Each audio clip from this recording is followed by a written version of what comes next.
Madame, monsieur, bonsoir, bienvenue dans ce journal du vendredi 21 octobre. Au sommaire, mouvement de soutien pour un salarié du Mans Habitat. Pris à partie par des dealers, celui-ci doit expliquer son attitude, jugée dangereuse par la direction. Comparution immédiate pour le lycéen qui s'est introduit mardi dans l'établissement de la Ferté-Bernard. Il écope de 6 mois de prison et 105 heures de travaux d'intérêt généraux. Et puis la plus ancienne biscuiterie de Sablé-sur-Sarthe, la maison du Sablé a trouvé un repreneur. Un enfant du pays, déjà propriétaire de la maison Régnier au Mans. Pris à partie par des dealers, il se fait sanctionner par sa direction. Mise en danger de sa vie et de celle de sa collègue ou simple réaction humaine, un responsable technique doit répondre de son comportement face au bailleur social Le Mans Habitat. En tournée dans un immeuble des Sablons, notre agent tombe sur 2 personnes découpant du cannabis avec un couteau. Injures, intimidation, puis départ des dealers. La direction qui prône la mise en retrait de ses agents dans ces cas a convoqué l'agent. Le point dans ce reportage. Solidaires avec leurs collègues.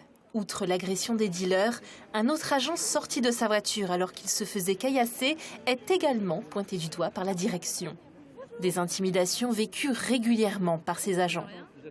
On me dit que j'ai voulu remplacer la police, je cite, j'ai voulu remplacer la police, c'est pas du tout ça. Vous vous doutez bien qu'à mon âge, un homme qui a travaillé presque 50 ans, il va pouvoir remplacer des gens entraînés, formés. Ils auraient voulu que je disparaisse comme ça, oui, en claquant des doigts.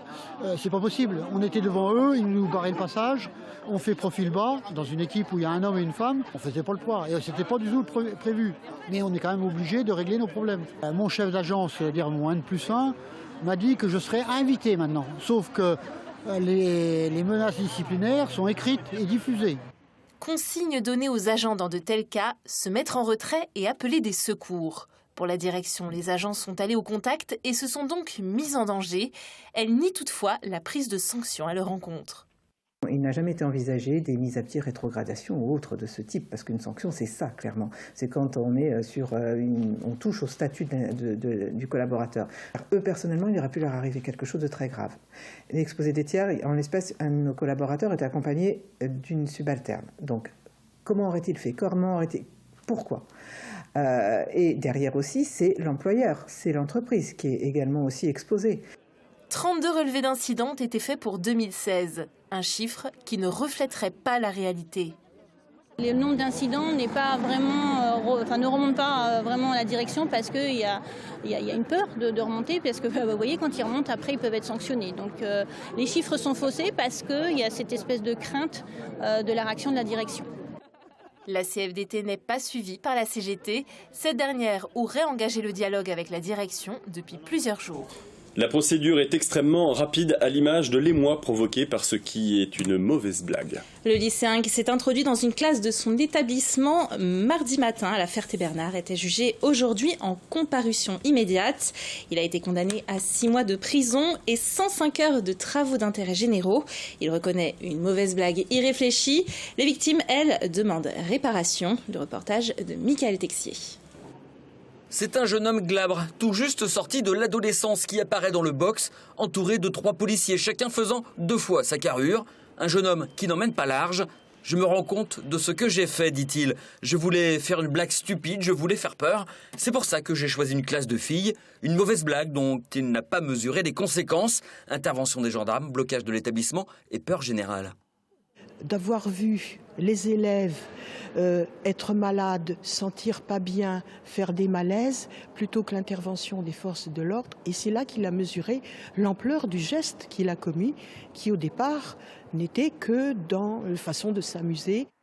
L'élève est en terminale où il a un bon niveau scolaire. Ça ne l'a pas empêché de mûrir son projet pendant 15 jours après avoir vu une vidéo sur Facebook. Son projet, pénétrer dans une classe, le visage masqué, crier Allahu Akbar, filmer et partir. Et surtout rigoler de la peur provoquée. Sauf que la rigolade n'a pas vraiment eu lieu. C'est la terreur qui est entrée dans la classe, tonne l'avocate de partie civile, encore marquée par la brève intrusion. L'une des victimes que je représente s'est renfermée sur elle-même, est suivie par la cellule qui a été mise en place par la Ferté-Bernard et en plus a des difficultés à dormir et sous médicaments et a des difficultés à réagir puisque pour elle, dès l'entrée de cette personne dans la classe qui était quand même sombre puisqu'elle visionnait une vidéo, et s'est trouvé dans l'idée d'un attentat et a été paralysé par la peur. Une prochaine audience devra fixer le préjudice moral pour les victimes. 24 élèves se sont constitués partie civile. L'ancien directeur du cabaret à Oisé a été entendu par le tribunal correctionnel du Mans pour exercice sans licence de l'activité d'entrepreneur de spectacle vivant. Aucune charge n'est retenue contre l'entrepreneur. Son avocat a fait valoir un vice de procédure, pour la deuxième fois d'ailleurs dans ce dossier. Il a eu gain de cause. Je vous propose de l'écouter au micro de Laure Girard.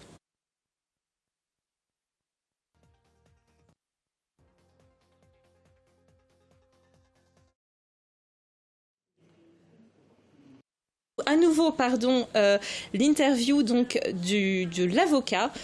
Il est au micro de Laure Girard. C'est M. Guiton qui a été poursuivi. Or, M. Guiton n'a jamais exercé la profession de producteur de spectacle.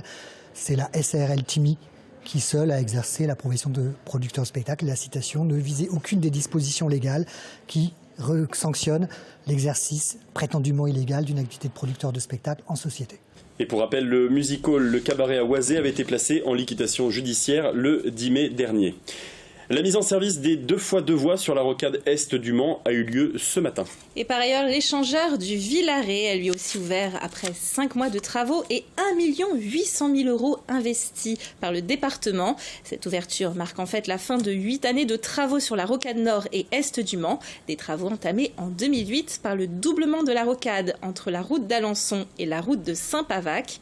Au total, le département a investi plus de 16 millions d'euros pour les travaux sur cette route qui accueille plus de 31 000 véhicules chaque jour. Et le conseil départemental qui se réunissait d'ailleurs aujourd'hui en assemblée générale pour des ajustements budgétaires. Au programme, comme nous vous l'annoncions hier, une enveloppe pour l'équipement des collèges en alarme attentat. On écoute Dominique Leménaire, président du conseil départemental. Les alarmes qui sont prévues, elles ont des fonctions spécifiques, c'est-à-dire les alarmes incendie et puis les changements de cours. Donc évidemment, on n'est pas dans le même registre, donc il faut modifier un certain nombre de systèmes. On met en place un dispositif qui consiste à varier les sonneries pour les alarmes et les alertes. Donc c'est évidemment à l'échelle de 58 collèges, donc ça fait des dépenses supplémentaires.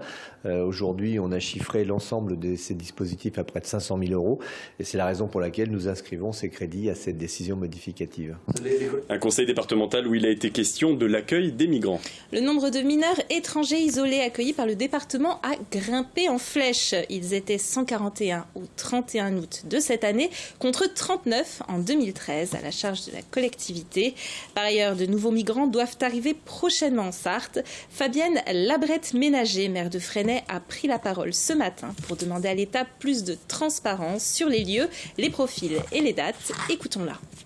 Ce sont des questions, Monsieur le Président, que j'aimerais bien sur lesquelles on réponde, parce que ce sont des questions aussi qui inquiètent les Sartois, puisque moins il y a de transparence, plus il y a de rumeurs, et plus il y a de rumeurs, moins c'est bon.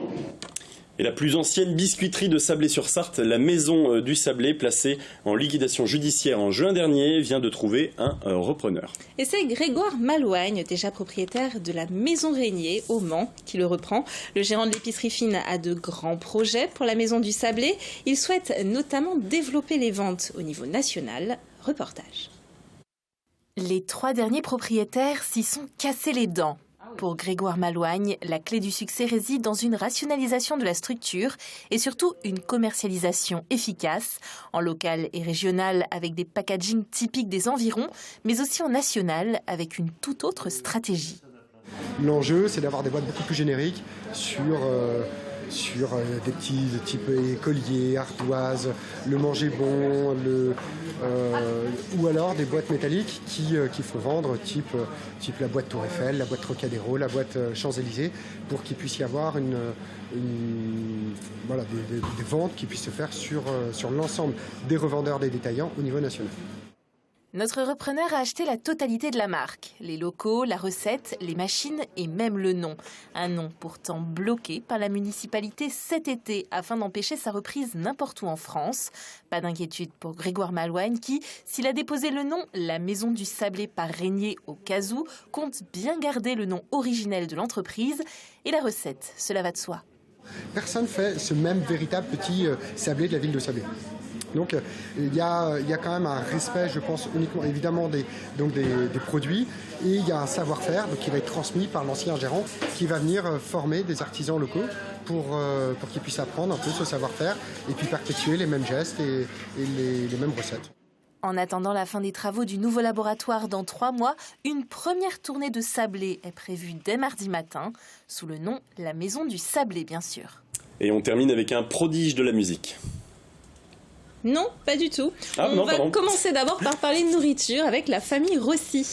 Oui, le nom de Rossi était connu dans les domaines du cheval et de la moto. Il sera maintenant aussi dans les fruits de mer. La famille a en effet repris la Taverne des Arts, place Jacobin, rebaptisée la Taverne Rossi. L'établissement se veut plus chic, le café Rossi, pardon. L'établissement se veut plus chic et plus aéré. 180 couverts au lieu des 300 précédemment.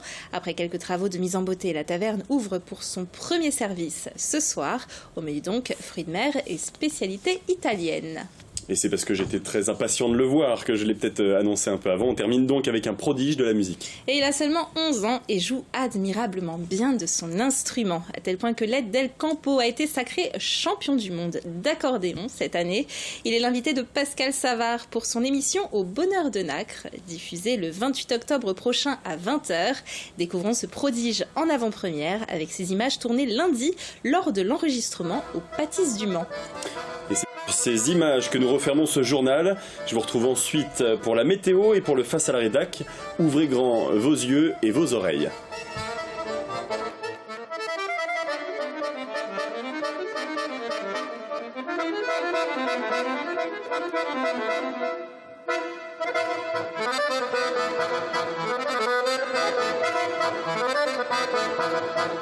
Thank you.